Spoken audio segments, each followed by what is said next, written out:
Dear students, आप सभी का एक बार फिर से स्वागत है आपके अपने चैनल एक्सपी क्लासेस में। मैं चेतन प्रताप आज आपके लिए लेकर आया हूँ सिंथेसिस के अंतर्गत जो सिंपल सेंटेंस है उसको बनाने की चौथी विधि। यानी इसके पहले मैं आपको 3 विधि दे चुका हूँ कि वैसे तो सिंपल सेंटेंस 8 विधियों से बनाया जाता है, तो उसकी जो पहली 3 विधि हैं जिसमें पार्टिसिपल का प्रयोग और इन्फिनेटिव का प्रयोग और तीसरा नॉमिनेटिव एब्सोल्यूट का प्रयोग, ये मैं दे चुका हूं। आप चैनल की प्लेलिस्ट में जाके जरूर चेक करें। तो ये जो मेथड है वो चौथा मेथड है और इसका नाम है जीरंड या नाउन के पहले प्रीपोजिशन का प्रयोग करके। जीरंड या नाउन के पहले प्रीपोजिशन का प्रयोग करके तो मैं आपको बता चुका हूं पिछले वीडियोस में, फिर से बताता हूं, ध्यान दीजिए। सिंपल सेंटेंस का मतलब होता है ऐसा सेंटेंस जिसमें एक मेन वर्ब हो और एक ही सब्जेक्ट हो। ठीक, तो सिंथेसिस का वैसे मतलब होता है जोड़ना। तो यहां हम क्या करेंगे, 2 या 2 से अधिक हमें सेंटेंस मिलेंगे, 2 भी मिल सकते हैं, 2 से अधिक, लेकिन मिनिमम 2 रहेंगे। तो उनको हमें क्या करना है, ऐसे जोड़ना है कि उनका एक सेंटेंस बन जाए। अब मेन बात हमें ध्यान ये रखनी होती है सिंथेसिस के अंतर्गत कि जब हम सेंटेंस को जोड़ के जो सेंटेंस बनता है उसका वही अर्थ हो। यानी दूसरे अर्थ में मैं ये कह सकता हूं कि जैसे 2 सेंटेंस हमने जोड़े, दोनों के अलग अलग अर्थ हैं, और जो हमने जोड़ के बना हमारा सेंटेंस उसमें उसका जो मीनिंग हो, जो अर्थ हो, वो दोनों सेंटेंस जिसको हमने जोड़ा है, जिनको जोड़ा है, उनका अर्थ भी उसमें सम्मिलित हो। कहने का अर्थ है, समझ गए होंगे आप, बाकी एग्जाम्पल में समझ जाएंगे। तो इसमें मैं आपको कोई रूल्स नहीं बताऊंगा, बस सिंपल सी ट्रिक है, आप मेरे साथ गौर से समझिएगा। इसमें बहुत सारे मैंने एग्जाम्पल्स लिए हैं, आपको बिल्कुल क्लियर हो जाएगा, किसी रूल्स की जरूरत नहीं पड़ेगी। तो ध्यान दीजिए करना क्या है एक्चुअली में, इसकी जो मेन पॉइंट है वो आपको ये ध्यान रखना है कि नाउन या जीरंड के पहले, जीरंड तो आप जानते ही हैं, जीरंड का मतलब होता है वर्ब की फर्स्ट फॉर्म में आईएनजी लगाना। ध्यान दीजिए, वर्ब की फर्स्ट फॉर्म प्लस आईएनजी कहलाता है जीरंड। और नाउन तो आप जानते हैं, किसी का भी नाम। तो नाउन या जीरंड के पहले यहां प्रीपोजिशन लगानी है। तो सबसे पहली जो शर्त है वो अपन को करना क्या है, इसको गौर से समझिए। पहले तो जो सेंटेंस हमें सिंथेसिस करने के लिए दिए गए हैं, जोड़ने के लिए दिए गए हैं, उनको हम पढ़ें। मैं आपको पिछले वीडियोस में बता चुका हूं कि अपन को केवल यही स्टेप फॉलो करना है। पहला, उनको केयरफुली रीड करें। दूसरा, उनकी मीनिंग निकालें और फिर उनको ऐसे कंबाइन करें कि उनका जो अर्थ है, जो अलग अलग सेंटेंस है उनका अर्थ है वो कंबाइंड सेंटेंस में सम्मिलित हो जाए, आ जाए। समझ गए? तो 3 ही स्टेप फॉलो करना है। तो पहले क्या करना है, रीडिंग करना है उस सेंटेंस को, फिर उसका अर्थ निकालना है। जितने भी सेंटेंस दिए हैं उनको रीड करो, उनका अर्थ निकालो, फिर ऐसे जोड़ो, उनको ऐसे जोड़ना है कि उनका पूरा अर्थ आ जाए। यानी जितनों को जोड़ा है हमने उसका एक ही सेंटेंस में अर्थ आ जाए, वो कहलाती है, वो हो जाएगा आपका कंबाइन करना। समझ गए आप? यानी फिर उसको ट्रांसलेट कर देना है। तो अब मेन चीज अपन को ये ध्यान देना है, समझिए। पहले सेंटेंस को पढ़ लिया, जैसे समझिए, पहले एग्जांपल में देता हूं। Sita bought a pen, Sita ने एक पेन खरीदा। She gave 5 rupees for it, इसके लिए उसने 5 रुपए दिए। तो ध्यान दीजिएगा, ये दोनों अलग अलग सेंटेंस है, नंबर 1 और नंबर 2। इन दोनों सेंटेंस का अलग अलग अर्थ है, लेकिन जब सिंथेसिस करेंगे तो एक ऐसा सेंटेंस बन के आएगा जिसमें इन दोनों का अर्थ सम्मिलित हो जाए। तो जरा इसमें मेन चीज, अब चूंकि हमें विधि को बहुत अच्छे से ध्यान देना है, इसको स्टूडेंट बहुत कठिन विधि समझते हैं, हालांकि बहुत सरल है, आप बस आराम से समझिए। देखिए, 2 सेंटेंस है, दोनों के अलग अलग अर्थ हैं। बस हमें ये ध्यान देना है कि जब हम सेंटेंस को कंबाइन करें तो कंबाइन करने के बाद जब हम उसको ट्रांसलेट करेंगे, उसको इंग्लिश में बनाएंगे, तो ये ध्यान देना है नाउन या जीरंड के पहले कोई ना कोई हमें प्रीपोजिशन लगानी होगी। यदि नाउन या जीरंड के पहले प्रीपोजिशन लग जाती है और आपका अर्थ सही है तो समझिए सेंटेंस पूरा सही बना। अब इसको समझें, जैसे सेंटेंस है, Sita bought a pen, she gave 5 rupees for it. Sita ने पेन खरीदा, उसने इसके लिए 5 रुपए दिए। तो हम क्या बोलेंगे, अगर इन दोनों को जोड़ेंगे तो हम यही तो बोलेंगे, सीता ने 5 रुपए का पेन खरीदा। ठीक, और जब कोई चीज पैसों की बात होती है, अमाउंट की बात होती है, तो हम क्या करते हैं, नाप तौल की बात होती है, तो वहां हम फॉर प्रपोजिशन का यूज करते हैं। ध्यान दीजिएगा, काय का, फॉर का, तो Sita bought a pen for 5 rupees. अब आप कहेंगे कि सर ये नाउन या जीरन ये क्या, ये समझ में नहीं आया। तो देखिए जरा गौर से, 5 रुपीज एक नाउन है कि नहीं, ठीक है। और मैंने अभी अभी रूल्स को यहाँ रूल्स जो टॉपिक है अपना, वो टॉपिक में मैंने मेंशन करके रखा है कि नाउन या जीरन के पहले प्रपोजिशन, या तो नाउन या जीरन इनके पहले इस, या तो नाउन होगा या जीरन होगा, इसके पहले प्रपोजिशन लगा देनी है। तो 5 रुपीज एक नाउन है, चलिए, और फॉर एक प्रपोजिशन है, यानी नाउन के पहले प्रपोजिशन लग गई, तो इतनी कंडीशन तो सेटिस्फाई हो गई, जैसा कि हमारे टॉपिक में मेंशन है। अब दूसरी चीज ये सेटिस्फाई अपन को करना है कि क्या दोनों सेंटेंस जिनको हमने कंबाइन किया उनका अर्थ इस सेंटेंस में आ रहा है, तो बिल्कुल आ रहा है, तो इसका मतलब सेंटेंस सही है। अब देखिए अगले सेंटेंस में और क्लियर होगा।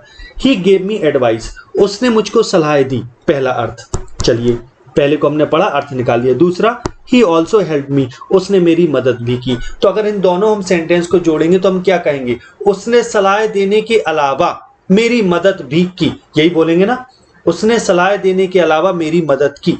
तो अब के अलावा का अर्थ होता है बिसाइड्स, के अतिरिक्त। तो बिसाइड्स गिविंग मी एडवाइस, मुझे सलाह देने के अतिरिक्त, ही हेल्प मी। अब याद एक चीज ध्यान दीजिएगा, मैं आपको पॉइंट बता रहा हूं, जहां भी ऑल्सो आ जाए अगले सेंटेंस में, तो जानिएगा उधर ऐसे सेंटेंस को अधिकतर हम बिसाइड से शुरू करके बनाएंगे। अब गिविंग एक जीरंड है, और जीरंड के पहले बिसाइड एक प्रपोजिशन है, तो शर्त है नाउन या जीरंड के पहले प्रपोजिशन आ जानी चाहिए, तो आ गई, और अर्थ भी अपना आ गया, यानी कंडीशन सेटिस्फाइड। ठीक, बिसाइड्स गिविंग मी एडवाइस ही हेल्प मी। अब आप कहेंगे ऑल्सो कहां चला गया, तो बेटा ऑल्सो का अर्थ चला गया बिसाइड में, समझ गए आप। अगला देखिए, I made my best efforts, कि मैंने अपने सबसे अच्छे प्रयास किए, सर्वोत्तम प्रयास किया। I could not pass BA, मैं बीए पास ना कर सका। तो ये थोड़ा अजीब बात नहीं होगी, प्रयास भी किया और बीए पास भी नहीं कर सका, दोनों को हमने पढ़ा, उसके अर्थ निकालिए। तो यहाँ ये अर्थ होता है कि मेरे सर्वोत्तम प्रयास के बावजूद भी मैं बीए पास नहीं कर सका। तो ध्यान दीजिए, जहां भी कुड नॉट आ जाए तो समझिएगा वहां इन स्पाइट ऑफ का हमें यूज करना है। इन स्पाइट ऑफ माने होता है के बावजूद, क्या होता है, के बावजूद। तो माई बेस्ट एफर्ट्स ये नाउन हो गया, ऑफ जो है वो प्रपोजिशन हो गई, समझिएगा। तो एक टाइप से पूरी प्रपोजिशन हो गई इन स्पाइट ऑफ, लेकिन अगर आप ऑफ को भी माने तो ऑफ भी एक प्रपोजिशन है, राइट। तो अपनी कंडीशन ये सेटिस्फाई हो गई। दूसरा, अपना अर्थ भी पूरा आ गया, in spite of my best efforts, मेरे सर्वोत्तम प्रयास के बावजूद भी I could not pass BA. अब अगला सेंटेंस देखें, आपको मजा आ रहा होगा मुझे पता है, तो बेटा इस वीडियो को लाइक जरूर करते चले जाओ। चलो आगे देखते हैं। अगला एग्जाम्पल मैंने लिया है, द मून रोज, चंद्रमा उगा। ठीक, the journey was not ended, journey समाप्त नहीं हुई थी, यात्रा समाप्त नहीं हुई थी। तो ये इसके कई अर्थ ले सकते हैं हम, अगर जोड़ेंगे तो हम ये बोलेंगे द मून रोज, चंद्रमा उगा before the end of the journey, यात्रा की समाप्ति के पहले। तो बिफोर जो हो गया वो आपका प्रपोजिशन हो गया, और the end of the journey ये नाउन हो गया, यात्रा की समाप्ति। ठीक, समझ गए। अब इसको जरा गौर से समझिए, इसको दूसरे तरीके से बना सकते हैं, ऐसे भी कर सकते हैं, द मून रोज, चंद्रमा उगा, the journey was not ended, यात्रा समाप्त नहीं हुई थी। तो सीधी सी बात है कि चंद्रमा उग चुका और यात्रा समाप्त नहीं हुई थी। अगर कायदे से कहा जाए तो ये वैसे परफेक्ट हो गया इसी से, तो अब बिफोर बिल्कुल क्लियर गया। अब अगर इसको दूसरा और कुछ सोचना चाहते हो तो सोचिए जरा, the journey was not ended before या आफ्टर राइजिंग द मून, ऐसे हो जाएगा। क्या हो जाएगा, the journey was not ended, यात्रा समाप्त नहीं हुई थी, आफ्टर राइजिंग द मून, है ना। बिल्कुल परफेक्ट अर्थ बैठ गया हमारा। और देखिए राइजिंग जीरंड है, उसके पहले प्रपोजिशन भी आ गया, आफ्टर। क्लियर हो गई बात। यानी हम सेंटेंस को कैसे भी घुमा दें, कैसे भी बना दें, बस हमें एक चीज ध्यान रखनी है, वो ये कि नाउन या जीरंड के पहले प्रपोजिशन फिक्स हो जाए, बस बात खत्म हो गई। इसमें बस यही रिक्वायरमेंट है। दूसरा देखिए बेटा, Sita had failed, Sita fail हो गई, हो जाने दो। सी हियर्ड द न्यूज, उसने समाचार सुना कि वो फेल हो गई। सी फेंटेड, वो मूर्छित हो गई। तो अगर ये हम पार्टिसिपल में बनाते तो हम ऐसे बनाते, hearing the news of her failure, अपने फेल होने का समाचार सुनकर सी फेंटेड या सीता फेंटेड, यहाँ सीता लिख दीजिए क्योंकि ये पता चल जाएगा कि सी जो है वो सीता के लिए है, तो सीता फेंटेड। अच्छा, लेकिन हमारी हियरिंग जो है वो जीरंड है, और जीरंड के पहले कोई प्रपोजिशन लगाना, अर्थ वही रहे, तो देखिए ऑन लगा दिया मैंने, बाकी अर्थ वही आ रहा है कि on hearing the news of her failure she fainted या सीता फेंटेड। समझ गए? अब देखिए अगला, यू हेल्प मी, तुमने मेरी मदद की, आई वुड हैव फेल्ड, मैं फेल हो गया होता। वुड हैव आए तो उसका अर्थ होता हो, ऐसा हो गया होता है, हो चुका होता है ना। तो यू हेल्प मी, तुमने मेरी मदद की, मैं फेल हो गया होता। तो सीधी सी बात है भैया, तुम मदद ना करते तो मैं फेल हो जाता, यानी तुम्हारी मदद के बिना मैं फेल हो जाता। तो ध्यान दीजिए, जहां भी वुड हैव आ जाए उधर सेंटेंस हमारा बनेगा विदाउट का यूज करके, यानी विदाउट प्रीपोजिशन लगेगी। देखिए पीछे से उठाइए, मैं फेल हो गया होता विदाउट योर हेल्प, तो विदाउट प्रीपोजिशन हो गया, योर हेल्प क्या हो गया, noun, right. I would have failed without your help. अगला सेंटेंस देखिए बेटा, ही वॉज अवॉर्डेड, उसको अवार्ड दिया गया, he was given a trophy, उसको ट्रॉफी दी गई। तो हम यही तो बोलेंगे, मिला के अगर बोलेंगे तो उसको ट्रॉफी से पुरस्कृत किया गया, ट्रॉफी द्वारा, ये ट्रॉफी दे करके, राइट, यही बोलेंगे ना। तो बस ट्रांसलेट कर दीजिए, दिया गया, पैसे वॉइस बनेगा, तो he was awarded, passive voice, by being given, दे करके, ध्यान दीजिएगा, by being given a trophy, by लगा देना है प्रपोजिशन, और बीइंग गिवन यानी दे करके। समझ गए बात इतनी आप? अगला सेंटेंस देखिए बेटा, तो जब पैसे वॉइस हो और हमें क्या करना होता है, इस टाइप से बाई लगा के हम बना देंगे उसको। अगला सेंटेंस देखो बेटा, माई ब्रदर इज इल, मेरा भाई बीमार है, he has a high fever, उसको तेज बुखार है। तो मेरा भाई तेज बुखार से बीमार है, राइट, यही होगा ना। तो my brother is ill with high fever, तो high fever with high fever, ये हो गया आपका नाउन, और विद हो गई प्रपोजिशन, राइट। इतनी चीज थी इसमें ये जो क्लियर होगी। अब देखें बेटा अगला sentence, she saw the moon, उसने चंद्रमा देखा, सी बिकेम ग्लैड, वो ग्लैड हो गई। तो चंद्रमा देखकर ग्लैड हो गई, यही बोलेंगे ना। तो अगर पार्टिसिपल से इसको केवल बनाते, प्रपोजिशन की बात ना करते, तो ये बनता सीइंग द मून, चंद्रमा देखकर या देख करके, सी बिकेम ग्लैड। लेकिन हम ऑन लगा देंगे तो सीइंग के पहले ऑन प्रपोजिशन हो गया ना बेटा, वेरी गुड। चलो अब आगे देखिए, ही बिहेव्ड र्यूडली विद मी, उसने मेरे साथ र्यूडली बिहेव किया, यानी असभ्यता पूर्वक बिहेव किया, रूखेपन से बिहेव किया। र्यूडली का मतलब रूखेपन से। आई वाज क्वाइट डिसप्लीज्ड, कि मैं बिल्कुल, क्वाइट माने बिल्कुल, डिसप्लीज्ड माने अप्रसन्न, मैं बिल्कुल अप्रसन्न था। अगर हम दोनों सेंटेंस को जोड़ेंगे तो हम क्या बोलेंगे, हम यही तो बोलेंगे, मैं उसके र्यूड बिहेवियर पर डिसप्लीज्ड था, यही बोलेंगे ना।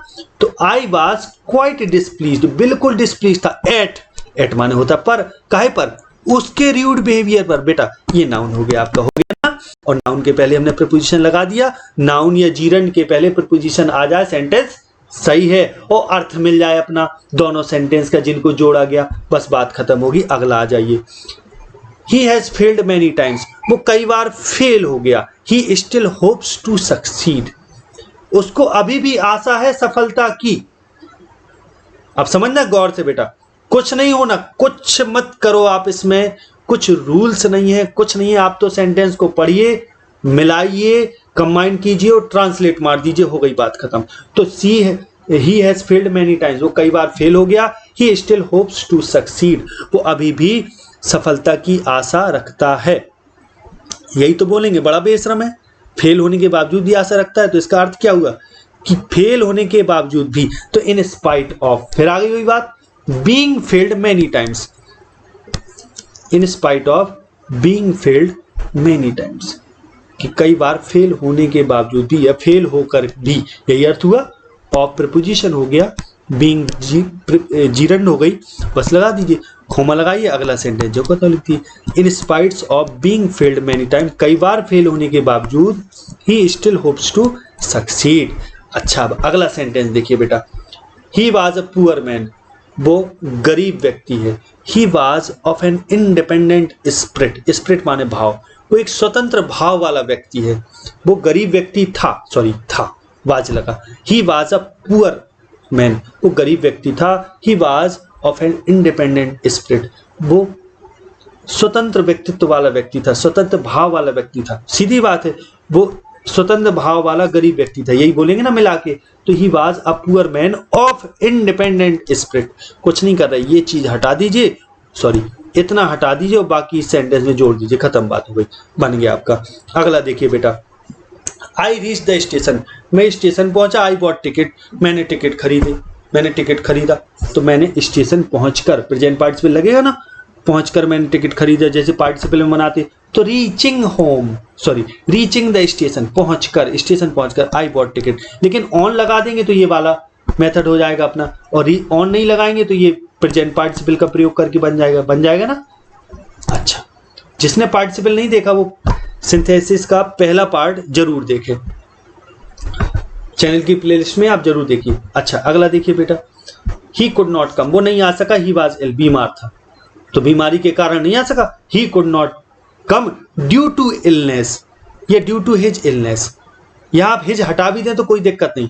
ड्यू टू इलनेस, तो टू हो जाएगा आपका क्या, प्रपोजिशन, ड्यू टू पूरा प्रपोजिशन हो गया, और इलनेस आपका नाउन हो गया। या हिज इलनेस भी लगा देते, ये पूरा नाउन का काम करेगा, और टू प्रपोजिशन हो गई ना बात। अच्छा, आगे देखिए बेटा, ही वॉज अरेस्टेड, उसको अरेस्ट किया गया।